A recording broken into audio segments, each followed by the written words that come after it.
रमता राम जपो रे प्राणी, अब तो सुन ले राम कहानी।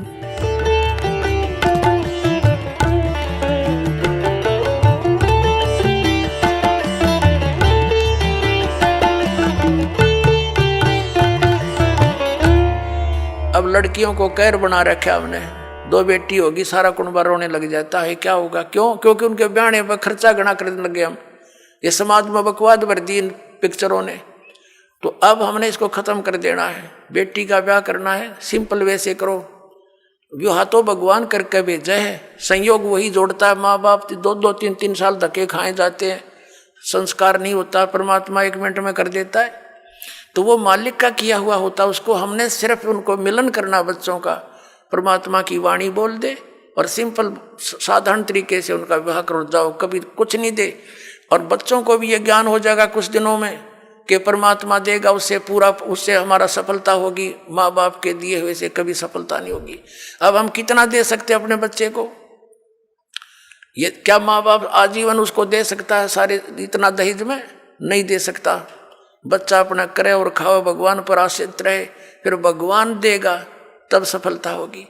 तो ये बकवाद हमने घर करी देखम देखा, अब इसको त्यागेंगे कति, सिंपल मकान बनावांगे। आज कोठी गार्डन पे 5-10 लाख रुपये की इधर उधर से कर लिए, कोठी बना दी हैं, और फिर मृत्यु होगी, वह कोठी नौकी न रहेगी। आप कुत्ता बन के उसकी गली में बैठा छाया में, और वहाँ भी ना बैठने देखो, आते मारेगा लठ। तो हमने इतना ही काम करना है जो हमारा भक्ति में बाधक ना हो। हम सारा जीवन किले बनाने में, कोठी खरीदने के चक्कर में 100 पाप कर बैठते हैं। वो पाप हमारे साथ चले जाते हैं, वह कोठी और कार यहीं रह जाती हैं। तो इस ज्ञान के आधार से आप जी ने सबसे पहले तो हमने इस विवाह की क्रियाओं को बदलना पड़ेगा।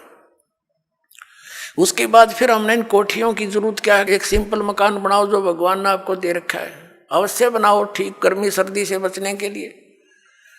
और समय की, वर्तमान की जो आवश्यकताएं हैं, आपको कार भी चाहिए, मान ले स्पीड अच्छी होगी जमाने की, मोटरसाइकिल चाहिए। आप विश्वास करना, परमात्मा आपको वो भी देगा, लेकिन सदुपयोग के लिए उसमें परमात्मा की कैसेट ला के चले, उसके अंदर भगवान की टेप चलावे, मालिक की चर्चा करता जावे आवे, तो वो आपको सबको दे सकता है। मालिक के घर में किसी चीज की कमी नहीं, लेकिन दुरुपयोग ना हो।